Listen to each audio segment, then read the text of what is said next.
Good morning, monkeys. How are you guys? And how's the Tuesday, beginning of your week? I feel like today's the first day of my week because my daughter was out of school yesterday, so it feels like Monday, but it is Tuesday, but it's got Monday vibes. Morning, BG. How are you? Hey, Sky. What's up? So, I'm sure a lot of you saw the interview yesterday with Brian's sister, Cassie Laundrie. Protesters have been outside of her home, basically doing the same thing that they've been doing at her parents' home. I kindly will say that they are terrorizing the family, kind of hoping to rattle them to get them to say something. I'm not saying it's correct, but I think it's working. I think it's worked a little bit in the favor of the protesters more so than anybody else because Cassie came out of her home yesterday and talked to them. She said a lot of things that we didn't know, and then she said a lot of things that we assumed she would say, and some things that we already knew. She did say that her brother's attorney and her parents' attorney had thrown her under the bus, and she was referring to the fact that I'm sure she saw that when a reporter messaged him the other day, they just said, are you representing Brian's parents as well? He responded with, Cassie went camping too. Unprompted, just immediately went to that. And, well, she feels thrown under the bus. She says she's being ignored by her family. She also stated that she has lost her sister in law, she has lost her brother, and her family. So I'm guessing that they're really not talking to her if she's saying that. And also, she's coming out and speaking because their silence has kind of kept them together. Also, another thing she said was her brother's silence doesn't constitute guilt. I would beg to differ. I definitely think running and hiding is definitely it definitely constitutes guilt. Absolutely 1000%. I'm sure you guys would all agree with the same thing. So once again, I will say, good morning to everybody, my mods especially, my good friends, the monkeys. And I will be playing this interview. It's 5 minutes long. I will be playing it again afterwards because I think it's very important. But these are also new photos of Brian that we have never seen before. Cassie has now spoken out overnight, shown the last photos she has of Brian and also her last conversations with him. So here we go. Hey, Mel Mac. Long time no taco.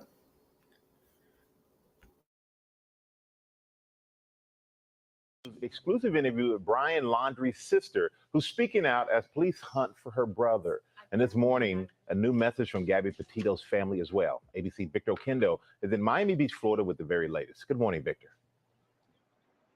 Good morning, Michael. We have learned so much more about this case in the week since we last heard from Cassie Laundrie.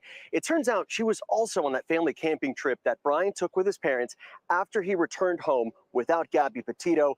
Cassie insists she still doesn't know where her brother is.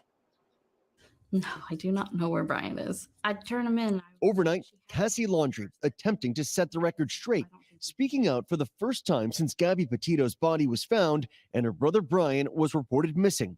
Later named a person of interest in Petito's murder and wanted by the FBI in a fraud investigation. I really wish he had come to me first that day with the van because I don't think we'd be here. I worry about him. I hope he's okay. And then I'm angry and I don't know what to think. I would tell my brother to just come forward and get us out of this horrible mess. And now detailing the last time she saw her brother. The last time I physically saw it and the last time I physically spoke to my brother was on the 6th. I've tried to get in touch with him. Phone went to voicemail. Cassie sharing this photo exclusively with ABC News, showing Brian and his 5-year-old nephew camping at Fort Desoto Park with their parents 5 days before Gabby was reported missing. We just went for a couple of hours and we ate dinner and had s'mores around the campfire and left. And there was nothing peculiar about it. There was no feeling of grand goodbye. There was nothing. I'm frustrated that in hindsight, I didn't pick up on anything. It was just a regular visit. By the time Gabby was found 13 days later, Brian had already vanished. The day Cassie learned of his disappearance, she says she immediately told investigators about that camping trip. It was not hidden from law enforcement. I've been cooperating with the police since day one. I have been in touch with law enforcement. And now she's calling on her parents to do the same. Justice for Gabby would look like having someone come forward and tell the truth. I don't know if my parents are involved. I think if they are, then they should come clean. Cassie says her brother has taken multiple trips for up to 5 days at a time on the Appalachian Trail, where multiple tips have been reported. And over the weekend, a possible sighting was reported to investigators along the nearly 2,200-mile trail near the Tennessee-North Carolina border. I wasn't sure about what he looked like. And then I went and parked and pulled up the photographs of him. And I'm 99.99% sure that was him. Police have said they're factoring in Brian's reported skills living off the grid in their search for him. But Cassie says it's unusual for him to be gone for this long. I'd say Brian's a mediocre survivalist. It wouldn't surprise me if he could last out there a very long time. But also, I don't think anything would surprise me at this point. If the FBI finds him in Timbuktu, I'd be like, all right, well, that's where he was. I've got nothing. I hope my brother is alive because I want answers just as much as everybody else. Is there something on your cheek here? Looks like, did you get hit in the face? Well, to be honest, I definitely hit him first. Did he hit you though? I mean, it's okay if you're saying you hit him, and then I understand if he hit you, but we want to know the truth if he actually hit you. Well, like he grabbed me with his nail. She says the body cam video from the Moab, Utah police encounter is hard to watch. It's definitely painful to see everybody just be upset. It was pretty typical of them to argue and try and take space from each other, but people saying that they saw public domestic violence, I've never seen anything like that from either of them. Now she wonders if more could have been done. I definitely feel like if they had all of the 911 calls from the multiple people they said, that I think that it would have gone a lot differently and we'd be in a different situation. Cassie says she's as concerned as she is for her brother. She is mourning for Gabby and wants her family to know her heart is with them.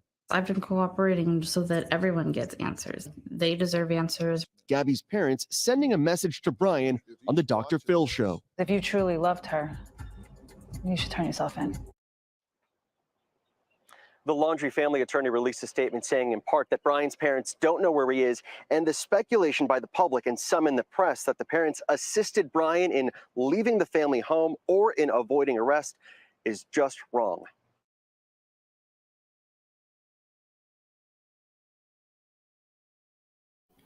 All right. I know you guys are already giving your thoughts, but press 1 if you think Cassie's finally telling the truth, or press 2 if you think Cassie's still lying. And I say still lying kind of shakily because I do believe that the first time she spoke, she was choosing her words very carefully. I don't think she necessarily was lying, even though omission is a form of lying. I think she chose her words very carefully and didn't necessarily lie. I'm not sure though. I mean, as my friend and mod Sky said, she's talking about her brother like that. It's a little freezing cold. I mean, but you have to think about it. This entire family feels a little bit freezing cold. I don't even have to read it to you to infuriate you, to remind you about the statement her family made after Gabby was found. Like, we feel so sorry about Gabby.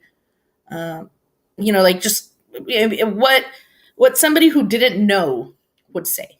Like, it was just so cold, so blazing. It was just so wrong the way that they spoke about Gabby, or lack of speaking about Gabby. She even says that they didn't talk about Gabby on the trip. I want to call bull on that. How are you going to tell me that the first time he visited you, when he was flying back to move their stuff into a storage unit, you don't know where it is, but when he flew back that time, you spoke to Gabby on FaceTime? Are you going to tell me that the next time you saw him, you didn't ask about Gabby, ask to speak to her on FaceTime, ask, hey, why haven't I received a postcard that I so often get from her? That's a little bit of those questions that I would like to get out of her. But you know what? I feel like from here on out, people are going to leave Cassie alone because this is the best that we've gotten. Unfortunately, this is the best that we've gotten out of this family. We are squeezing lemons out of these rocks. And I want to say that, if this is a new interview, she didn't give these photos of Brian initially. I want to know why. She has pictures of Brian camping happily with his family, and she didn't post those up. She wouldn't say, hey, look, this is what he last looked like. This is what I last saw him as. This is whatever. This is what his hair looks like now. Let's help find him. Not only so he's safe, but so we can get some answers. Because she is saying here, like, she wants answers like the rest of us. But she also says something to the effect of, we need him to fix this mess. I know I'm probably digging in a little bit too deep in her words, but that pissed me off. This mess is a family tragedy. This mess has riveted the nation and the world. But it's a mess for your family. I mean, how untidy. How dare people look at you guys wrong now? Oh, God. It's definitely something that people today. It's definitely something that irked me. When I heard her say that, it really bothered me. It really, really bothered me for her to say that they wanted the mess cleaned up. And like I said, I'm probably digging too deep into her words because she said a lot of good things. But hey, Kimmy. And I was infuriated when I heard that. And then I saw the photos and I'm like, she really does have pictures of him that she didn't release. She really has pictures of him camping happily, which I understand why she would hide them. But at the same time, if you're supposed to be help find your brother, and you're seeing people like, this is potentially his last photo. No, this is potentially his last photo. No, this is potentially his last photo. And she's like, hey, look, I got a bunch of photos. You want to look at them? Yeah, I don't know. This family is just absolutely cold-hearted. And yeah, I don't know. I do want people to leave her alone for what she was saying. She was saying that the protesters were standing outside of her home, yelling, scaring her children, making them cry, which I could totally see that happening. Another thing that she said that really bothered me is she said that the protesters were the reason her children found out about Gabby having been deceased. And I'm like, wait a minute. I understand that this is a sensitive subject, but they really waited until people were yelling through their front door to tell them about their aunt. Again, cold. This family is just cold, ice pick cold. And I truly cannot believe that she said that. She said her children found out because of the reporters, and it didn't dawn on her that she should have told her children, despite the fact that it may be a detriment to them, despite the fact that it may involve their uncle. They should still know. Her child looks old enough here. Children understand death. She didn't even necessarily have to tell them how she died, but tell them. Don't leave them in the dark too. Don't let them find out by reporters. But, here I am trying to raise somebody else's kids. I just think that her children finding out by the press is kind of something she deserves if she hadn't told them.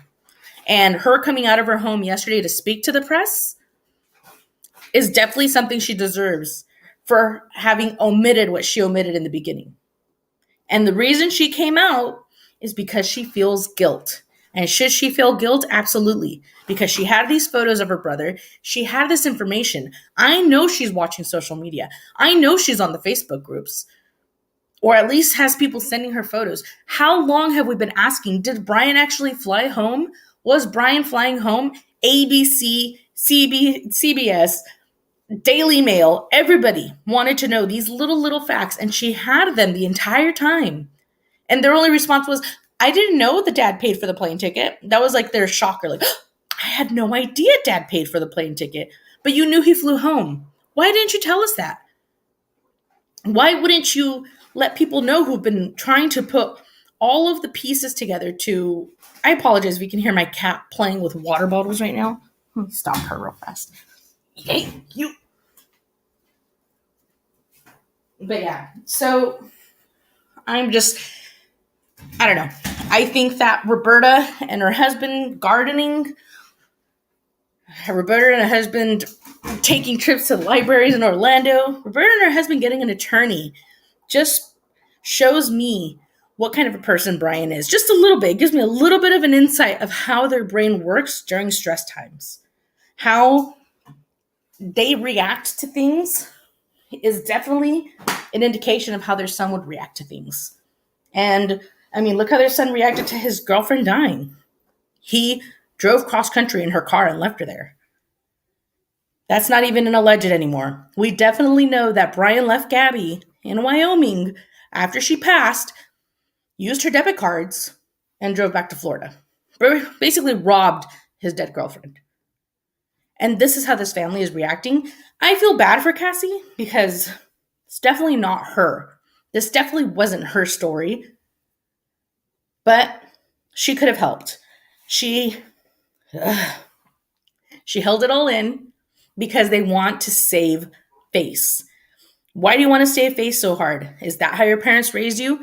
They wanted to make sure that nobody knew anything bad. They wanted to make sure that you looked good in the public eye. I mean, I don't know if you guys saw the video of his parents gardening, but they're gardening in their backyard. You know, they still have to do their things.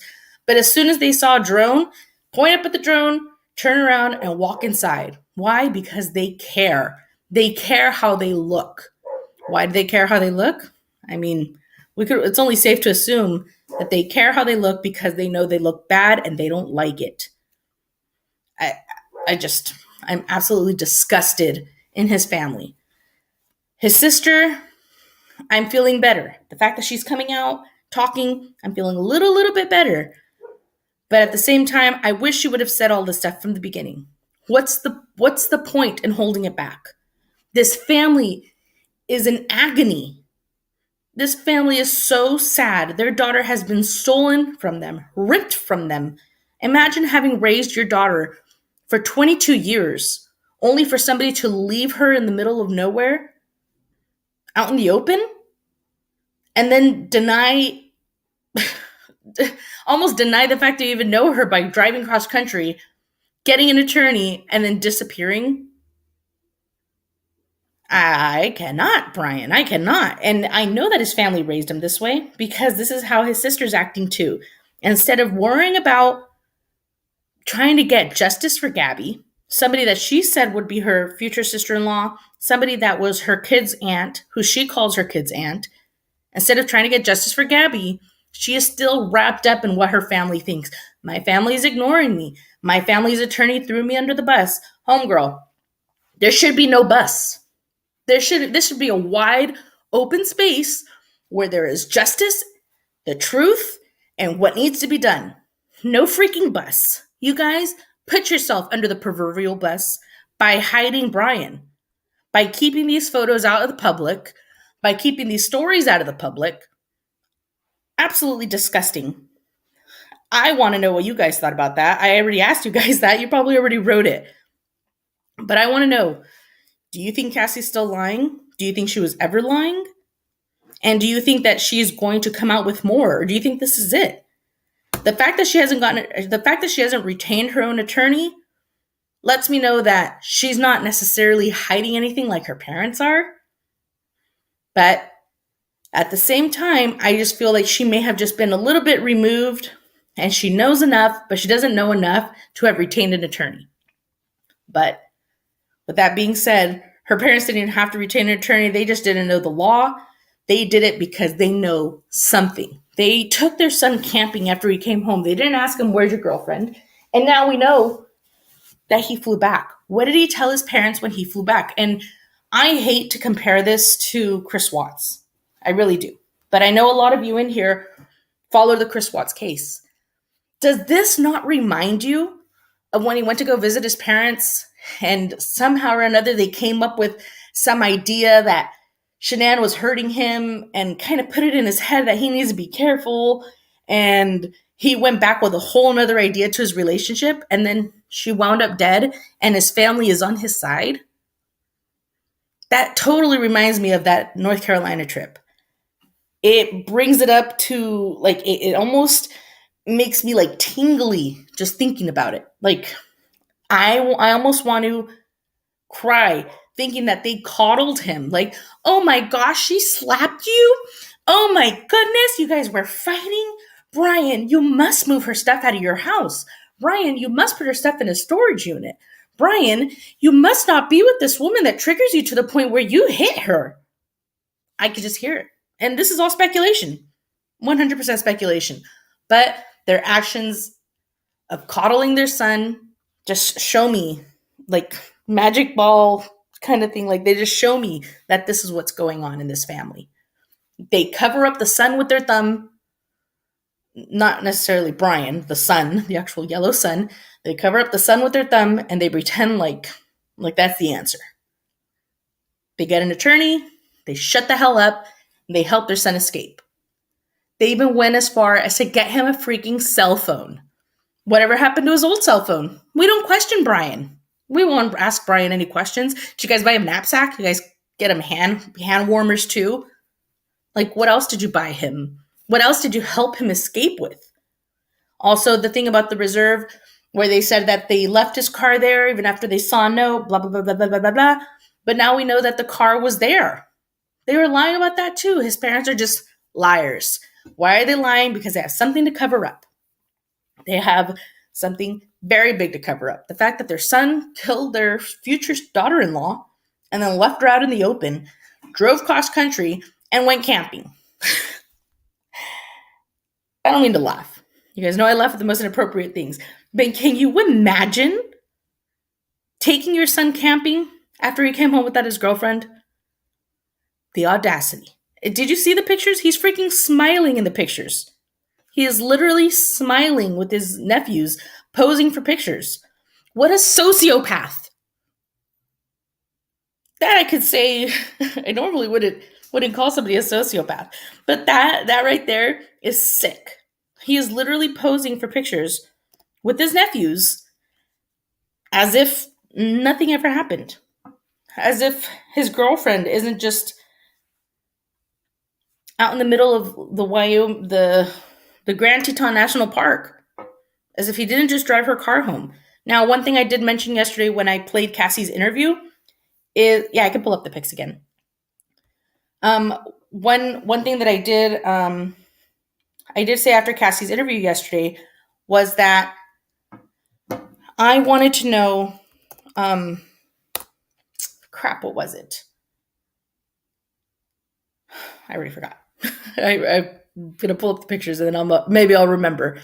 Either way, I'm not at a loss of words of what I could say about this family and what their brain chemistry is like. I just feel like they're all very much alike in the sense that they're going to cover up everything. And the only reason Cassie is coming out of the woodwork is because people are standing outside of her home and embarrassing her. And how dare they embarrass her? How dare they embarrass her in front of her neighbors? How dare they embarrass her in front of her children? Her brother can embarrass the entire nation. But how dare protesters yell outside her home and let her neighbors know who lives there? Oh, shit. All right, let me play it real quick. That ABC News exclusive interview with Brian Laundrie's sister, who's speaking out as police hunt for her brother. And this morning, a new message from Gabby Petito's family as well. ABC Victor Okendo is in Miami Beach, Florida with the very latest. Good morning, Victor. Good morning, Michael. We have learned so much more about this case in the week since we last heard from Cassie Laundrie. It turns out she was also on that family camping trip that Brian took with his parents after he returned home without Gabby Petito. Cassie insists she still doesn't know where her brother is. No, I do not know where Brian is. I'd turn him in. Overnight, Cassie Laundrie attempting to set the record straight, speaking out for the first time since Gabby Petito's body was found and her brother Brian was reported missing, later named a person of interest in Petito's murder and wanted by the FBI in a fraud investigation. I really wish he had come to me first that day with the van because I don't think we'd be here. I worry about him. I hope he's okay. And then I'm angry and I don't know what to think. I would tell my brother to just come forward and get us out of this horrible mess. And now detailing the last time she saw her brother. The last time I physically saw it and the last time I physically spoke to my brother was on the 6th. I've tried to get in touch with him. Phone went to voicemail. Cassie sharing this photo exclusively with ABC News, showing Brian and his 5-year-old nephew camping at Fort Desoto Park with their parents 5 days before Gabby was reported missing. We just went for a couple of hours and we ate dinner and had s'mores around the campfire and left. And there was nothing peculiar about it. There was no feeling of grand goodbye. There was nothing. I'm frustrated that in hindsight, I didn't pick up on anything. It was just a regular visit. By the time Gabby was found 13 days later, Brian had already vanished. The day Cassie learned of his disappearance, she says she immediately told investigators about that camping trip. It was not hidden from law enforcement. I've been cooperating with the police since day one. I have been in touch with law enforcement. And now she's calling on her parents to do the same. Justice for Gabby would look like having someone come forward and tell the truth. I don't know if my parents are involved. I think if they are, then they should come clean. Cassie says her brother has taken multiple trips for up to 5 days at a time on the Appalachian Trail, where multiple tips have been reported. And over the weekend, a possible sighting was reported to investigators along the nearly 2,200-mile trail near the Tennessee-North Carolina border. I wasn't sure about what he looked like. And then I went and parked and pulled up the photographs of him. And I'm 99.99% sure that was him. Police have said they're factoring in Brian's reported skills living off the grid in their search for him. But Cassie says it's unusual for him to be gone for this long. I'd say Brian's a mediocre survivalist. It wouldn't surprise me if he could last out there a very long time. But also, I don't think anything would surprise me at this point. If the FBI finds him in Timbuktu, I'd be like, all right, well, that's where he was. I've got nothing. I hope my brother is alive because I want answers just as much as everybody else. Is there something on your cheek here? Looks like did you get hit in the face? Well, to be honest, I definitely hit him first. Did he hit you though? I mean, it's okay if you're saying you hit him, and then I understand if he hit you, but we want to know the truth if he actually hit you. Well, like, he grabbed me, with his nail. She says the body cam video from the Moab, Utah police encounter is hard to watch. It's definitely painful to see everybody just be upset. It was pretty typical of them to argue and try and take space from each other, but people saying that they saw public domestic violence, I've never seen anything like that from either of them. Now she wonders if more could have been done. I definitely feel like if they had all of the 911 calls from the multiple people they said, that I think that it would have gone a lot differently and we'd be in a different situation. Cassie says she's as concerned as she is for her brother. She is mourning for Gabby and wants her family to know her heart is with them.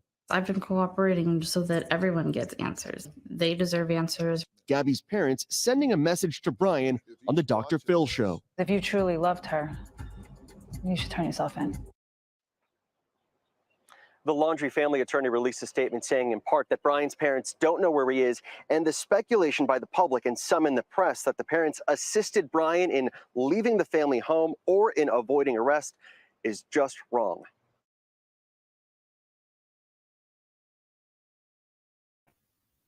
And I agree. It is just wrong. I remembered what I was going to say right before I played this video. It was when all of this broke. Oh, my laptop's dying. When all of this broke, Gabby's cousin, or who said, she said she was like a cousin to Gabby. I have lots of those, so I'm just going to call her Gabby's cousin. Gabby's cousin said that Brian had gone back home. This was before anybody else had told us that Brian had gone back home. And she also said that while all this was going on, that Brian had been pulled over in the van. And that's how they knew he had lawyered up, that he got pulled over in the van in Florida and that he lawyered up immediately. Now, this has not been confirmed anywhere else. This is still an alleged, but she also told us that Brian had gone back to move their stuff into a storage unit. Makes me wonder, is that true too? Was the first time the police apprehended Brian in the van? And did he lawyer up immediately in the van? That's the biggest question I have when I think about that. Was Brian in the van when he first was apprehended by police? And is that the first time he lawyered up? Because for me, that's of significance. That lets me know that he was immediately guilty. He immediately didn't want them to search the van. And that lets me know that when they did find something in the van, because at one point they said they found material in the van. The news said it. Makes me wonder what they found. They also said that it smelled of chemicals. Hey, Mar-R, welcome, monkey. Thank you. Yeah, that's my biggest question. Which one? Which one is true? Did they catch him at home and then the parents lawyered up for him? Or did they pull him over and then he lawyered up? It's a big question. It's a good one because it means a lot. I have a feeling the reason I want Brian found is because I want to hear his excuse. I want to hear why he felt it was okay to leave Gabby in Wyoming while he drove his happy ass back to Florida. I want to know why he thought it was okay to do that. Brian, why did you do that? Honestly, that is one of my biggest questions. Another thing that I wanted to mention today is that it has been, I want to thank Delaney for sending me the news clip. It has been said that they are not going to release the third body cam. The body cam of the woman ranger who was talking to Gabby and telling her that she wanted her to, I'm not sure she said she wanted her to leave Brian, but she was telling her that their relationship was toxic and that she shouldn't be with Brian. And that Gabby was agreeing with her. I will read the statement out to you guys since they're not going to show us the body cam, or at least they're going to withhold it. They're going to withhold it until trial because God knows we need a trial. And I really mean that because this guy is going to deny everything. I could say it now. I mean, the fact that he's lawyered up immediately, I could say it now that he is going to say, me and Gabby fought. She hit her head on a rock. She hurt herself. Gabby did this. Gabby did that. He's going to blame everything on this poor girl. And like all those weirdos that are saying, justice for Brian. Brian's a victim. He's going to have some little excuse that's going to try to justify everything. But the truth of the matter is, you don't treat human beings like that. You don't treat somebody that you said you loved like that. Ever. That is not love. And that lets me know that his parents have raised him this way and made him think that him doing whatever he needs to do to preserve himself is love. The only love he knows is self-love.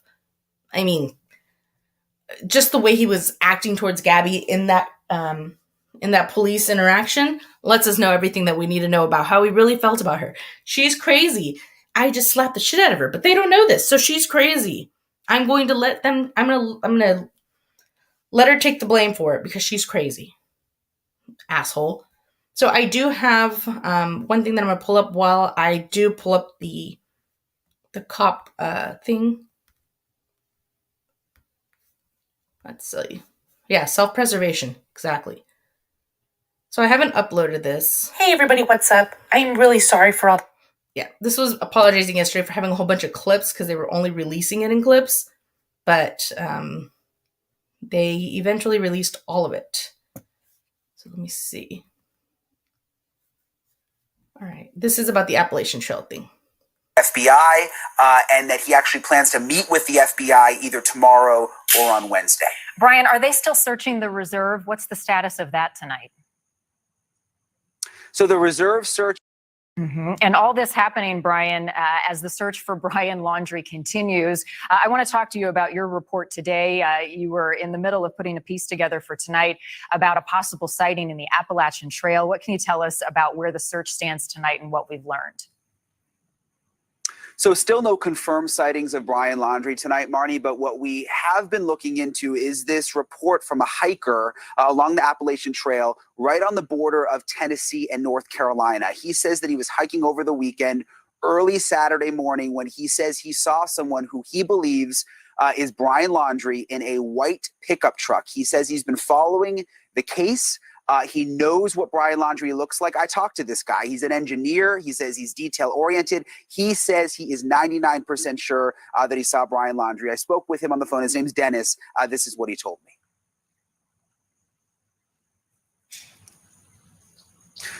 Okay, so basically what he told me was that that he was, again, 99% sure that it was him, that he's been in touch with the FBI, and that he actually plans to meet with the FBI either tomorrow or on Wednesday.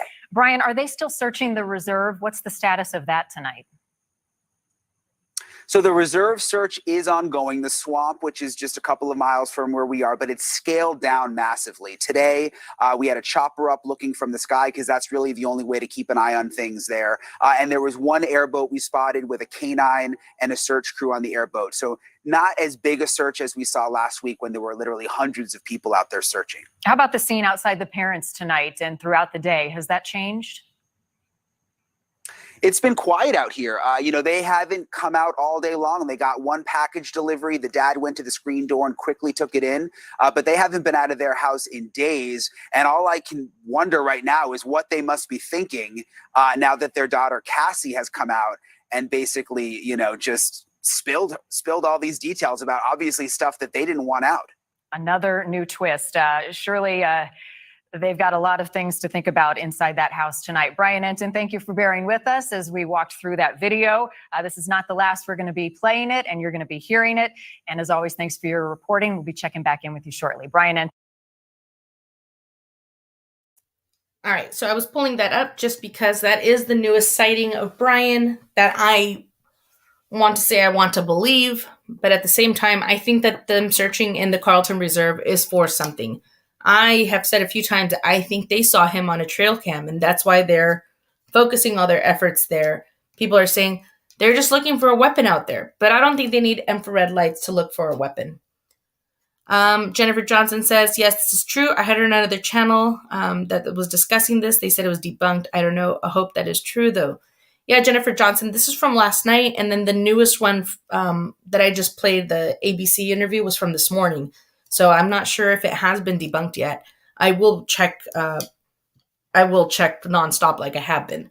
But I'm pretty sure that this one so far is still on the table as a potential. He has spoke with the FBI. He said he was 99.9% sure. Now, again, witnesses are awful. I have seen studies where witnesses will get the color of a car wrong and, just within moments of having seen it. So, with that being said, we don't know. I did pull up the interview that I was saying that I was going to the interview that I said I was going to read by the park ranger that spoke with Gabby during the Moab stop. Okay, so it says, I can still hear her voice. The Arches park ranger warned Gabby Petito her relationship seemed toxic. Melissa Holes can still hear Gabby Petito's voice. On August 12th, the Visitor and Resource Protection Supervisor at Arches National Park heard a call come over her radio of a possible domestic assault, stemming from an argument in Moab between Petito and her fiancé, Brian Laundrie. Holes arrived to find the couple pulled over by a Moab police officer inside the park. Knowing that in a domestic violence situation, the female usually feels more comfortable talking to another female, she focused on Petito, who at the point was sitting in the back of the police cruiser. I can still hear her voice, Holes said in an exclusive interview with the Deseret News. She wasn't just a face on a milk carton. She was real to me. Holes pictures a sobbing 22-year-old sitting in the back of the cruiser. She knows her mannerisms just from the roughly one and a half hours interaction.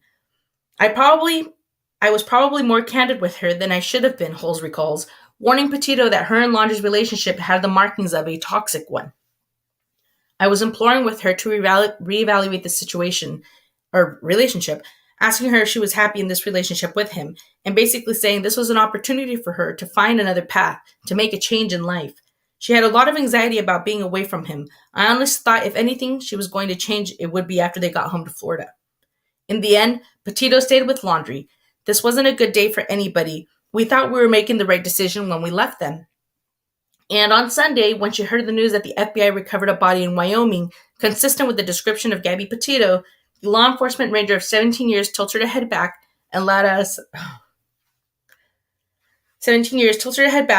sigh of someone all too familiar with a body recovery effort. I honestly haven't looked at body camera footage for that night. It's hard to think about now because I feel like I could have said more to help her. It's hard to not second guess myself and wish I said more. or wish I had found the right words to make her believe that she deserved more. Teton County Coroner Brent Blue confirmed on Tuesday the body in Wyoming was in fact Petito's. The coroner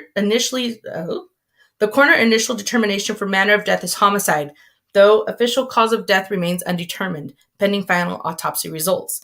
Denver FBI officials tweeted, "Where is Gabby? It's a video that millions of Americans watched. Gabby Petito sitting in the passenger seat of her van, crying uncontrollably as she and Laundrie are approached by a Moab police officer." Petito apologizes multiple times. Laundrie, soft-spoken, nervous, and apologetic, sits in the driver's seat as he takes the keys out of the ignition and proceeds to explain why the van hit the curb. "He really stresses me out. This is a rough morning," Petito tells officers.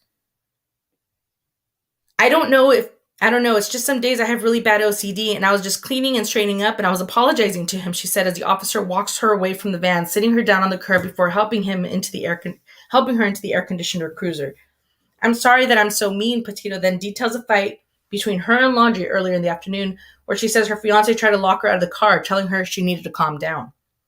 Their stories lined up, with Laundrie telling the officers, "I said, let's just take a breather, let's not go anywhere, let's just calm down for a minute." He then tells police that the several scratches on his face were from Petito hitting him as she tried to get back into the van. That's actually not true. He said that as she was trying to get the phone. A striking image soon emerges, a sobbing Petito surrounded by male officers, then Holmes arrives. After consoling Petito, Holmes discusses what to do with her colleagues. They had several options, with the facts suggesting that Petito was the aggressor. They could have taken her to jail, but Holmes says the situation appeared to be much more of a mental health crisis than a case of domestic violence. What Petito did to Laundrie was emotional, Holmes says. She shouldn't have done it, but it wasn't done maliciously. I would have called the relationship unsafe if we had any reason to think any one of them was in danger. We would have separated them. But they did separate them, right?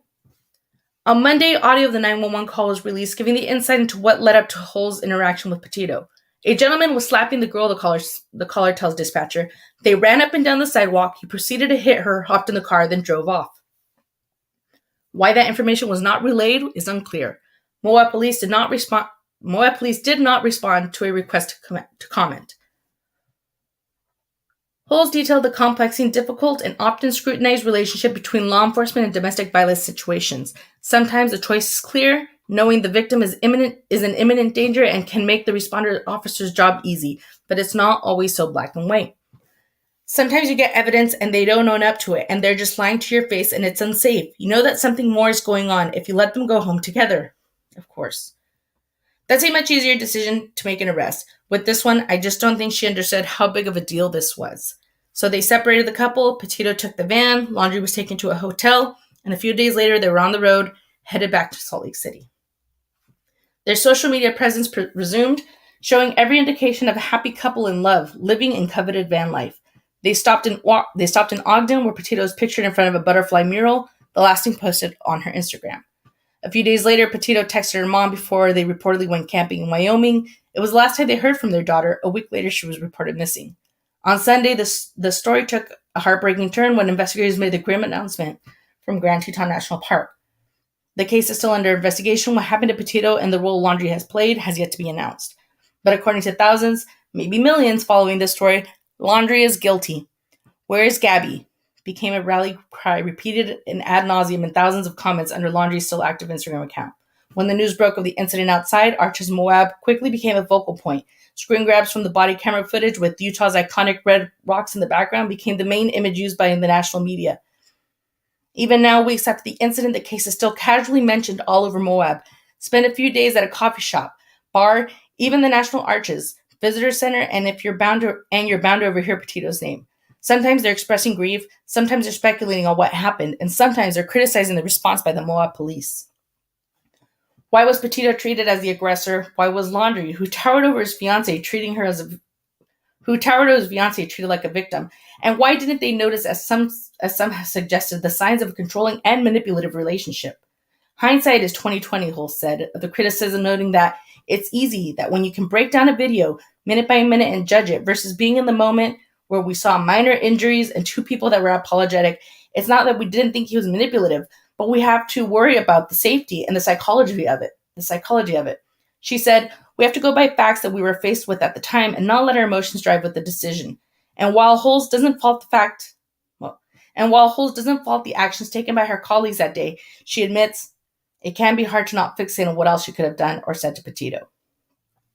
It's hard to not think what I could have done, sometimes more, or found the exact words to make her change her life right then. There are so many circumstances where you wish it had gone a certain way, and if you had stuck with would you, could you have, should have, you can't do this job. You got to learn from it and keep going. Otherwise, you're not going to be able to help for the next Gabby. Ah, man. That lets me know that, hey C-Dub, that lets me know that her body cam is going to be huge. Or the fact they didn't release it is just, it speaks volumes. They absolutely did fail Gabby, Lori Goodner. They failed Gabby, and they failed to uphold the law, especially because they say in Ogden, if there is an aggressor, you should arrest them. And I was screaming this from the moment I saw the body cam video. At least arrest one of them. And of course, we know hindsight. But I was like, at least arrest one of them. At least take one of them into custody, even if it's Gabby. I think that would have made a world of difference. If her family would have found out she got arrested for being in a domestic violence situation, I feel like they would have flown her back home. I feel like they would have definitely put a stop to whatever was going on, or they would have found out more. Also, her parents have said that they didn't know about the situation until after she went missing, but she was supposed to have called her parents from the backseat of the van, so we don't know if she actually did. I wish she would have. I really wish she would have. Her parents would have definitely put a stop to it. They seemed very caring. Not just that, her dad moved to Florida to live closer to her. So I know that's the tell of a caring parent. That's somebody who would have protected his daughter if she would have called him and said, hey, Dad, me and Brian are fighting. Hey, Dad, me and Brian are getting along and I went to jail. He would have told her, get your ass home now. And obviously hindsight is 2020. It's sad. I've cried a lot over this case, but I've cried a lot over a lot of cases. I'm a very emotional person. Leave It to Beaver says, I completely agree. They should have arrested both of them. And that is in my opinion. They should have been arrested. Her parents would have been involved and maybe a different outcome. Yeah. And like this officer says, you can't really, when you're an officer, you can't dwell on the things that they should have done or whatever. She said that correctly because she says that she will then have to just learn for the next Gabby. And that breaks my heart because there are many more Gabbys. But hopefully with whatever happened in Ogden, whatever happened between those officers, the chief of police having to resign, they will smarten up. Next time they will know better, or they will at least question it better. They will think of Gabby. They will think, hey, maybe this time we should send one of them to jail. Separate them a little bit longer. Not just that, listen to actually what he said. Listen to Brian, or listen to the next Brian, because this guy was upset he wasn't going to be able to finish camping. That's what he was worried about. She was worried about going to get water. She was thirsty. She was worried about water. They were out of water. She was desperate to get water. He was worried about camping when they knew he lived in a van.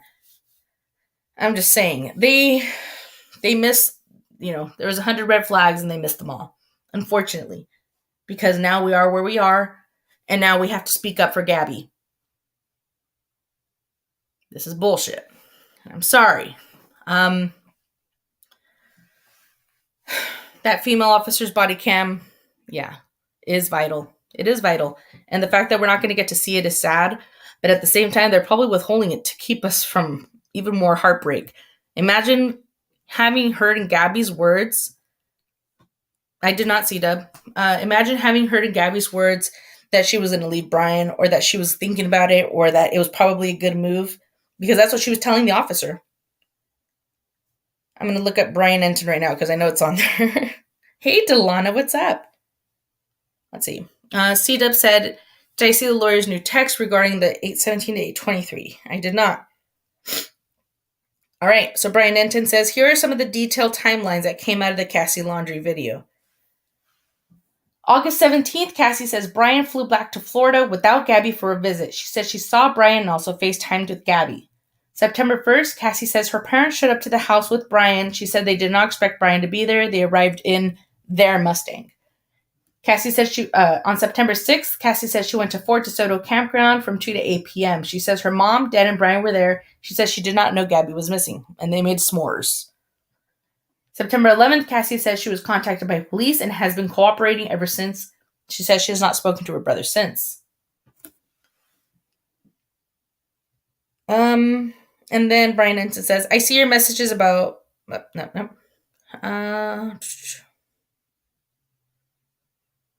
Let's see. No, Brian Ensign doesn't have... it's actually Josie Carbonar and Josh Benson.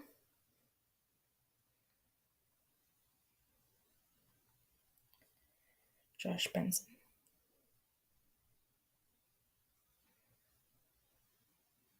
Okay. Thank you, C-Dub. This is 5 minutes old. Can you please send me the explainer? Sorry.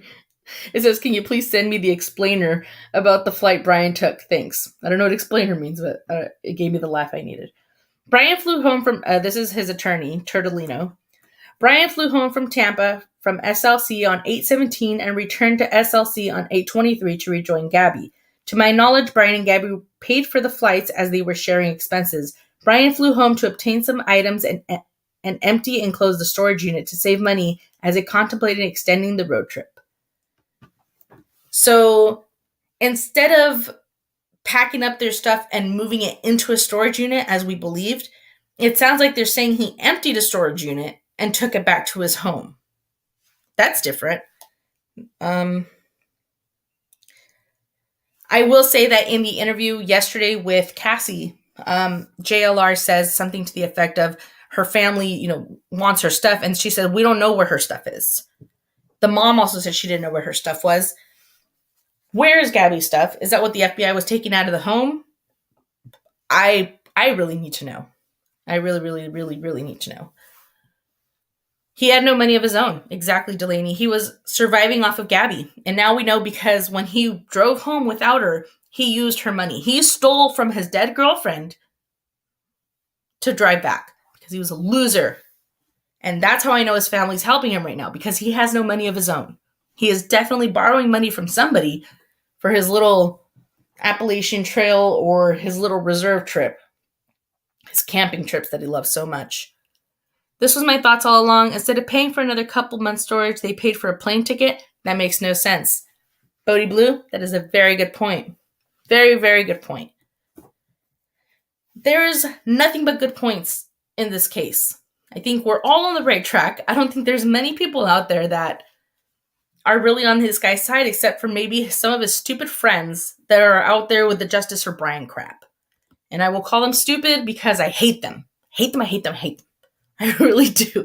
I swear, if I have to see one more Justice for Brian video, or not video, comment, or one more slander about Gabby, I may just go off on the next person. But I also hold myself back sometimes when I do type out something bad, I just delete it. Like, I'll write it out and then I erase it. But with that being said, it is enough. I'm so sick and tired of Rose did it. Rose was at work. Rose was in Florida. Brian was in Wyoming. Get it together, people. Justice for Brian. Gabby deserved it. All that crap. Ugh, I could live without it. There was one thing that I was going to play. I was going to play this just as I end it because I did come on here knowing that CDT is going to be live in 15 minutes. If one of my mods in here can do me a favor and link her just so we can all head over there afterwards, that would be very much appreciated. Because CDT is amazing, and I will be there. I will be there to watch her live as well. I just had to jump on here real quick because I saw that interview and I thought, I need this on here. I need his sister to be pleading her case everywhere because I know he's watching. If he has another burner phone that wasn't left at his parents' home, we know he's watching. This guy's watching everything. He's essentially the Chris Watts that got away. And I hate to even compare him to Chris, but you guys know what I'm talking about. So, let's see.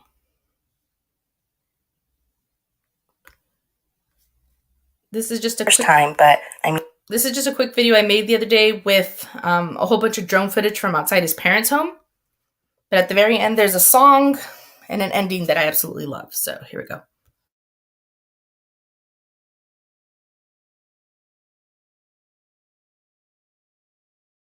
Update today on the search for Brian Laundrie. I'm guessing that this is going to take a lot longer than we first thought. And in the meantime, the only update I have is the updates from his neighborhood and what the search continues to be. Looks like the police are still searching the Carlton Reserve. Looks like they've been flying drones and, you know, hoping to find him in the last place they knew him to be.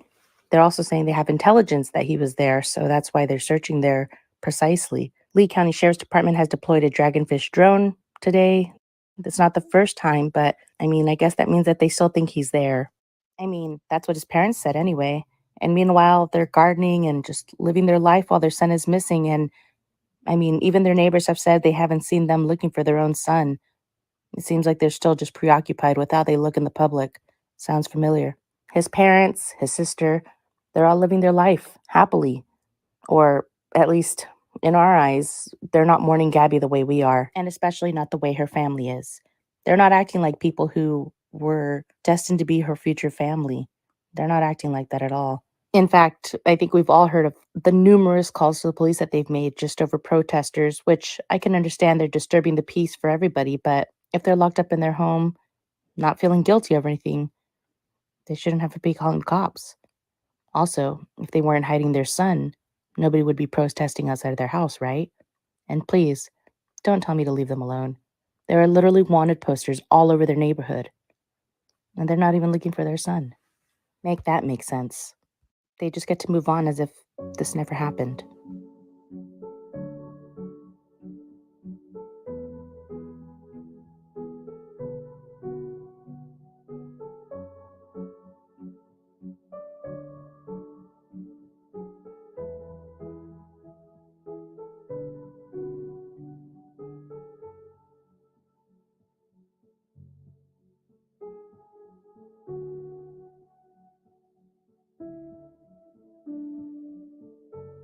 If he says that he don't think that he deserves you, he isn't lying. That might be the way he's built. If he says that he's afraid he's gonna hurt you, best believe him, 'cause that probably means he will. Leave red flags and show their cards. Stop before you fall too hard. You'll never know someone like how they know themselves. Just listen to the things they said. Are you hearing something else instead? Don't twist their words to what you wanted for yourself. This ain't some Cinderella Disney movie bullshit. So don't make believe it. She was young. She was beautiful. She was chasing her dreams. She was excited. She was hopeful. She was in love. She wanted a partner. She wanted support. She wanted to be cherished. She trusted him. She was anxious. She was overwhelmed. She took responsibility. She was scared. She was manipulated. She was abused. She didn't deserve this ending. She didn't deserve the abuse. I will say her name. I will share her story. I will spread awareness. And I will use my voice because hers was silenced. Her life was stolen, but her legacy will live. As I make this, I don't know how they can live with themselves. This guy's as cold as his family. I have questions. And I know you guys too. I will end this here. Thank you guys all for being here. Everyone's like, I'm tearing up again. Yeah, well, I cry all the time for Gabby. Not just Gabby, everybody else. Just the untimely death of some people just absolutely rivets me. It's It's, the good die young and the bad outlive everyone. Tupac line that will always live with me. Thank you guys all for being here. Please make sure to hit that like. If you aren't subscribed, go ahead and subscribe. A lot of my people have been having issues with not getting my notifications. Make sure to hit that bell and hit all, because I guess there's 3 different levels and you could hit the personalized or hit all the bells only if you want to grab my videos as they come out. I love you guys all so much. Be better, not bitter. Be safe. Love yourself. And I will see you over in CDT's live. Bye, guys. I'll see you later.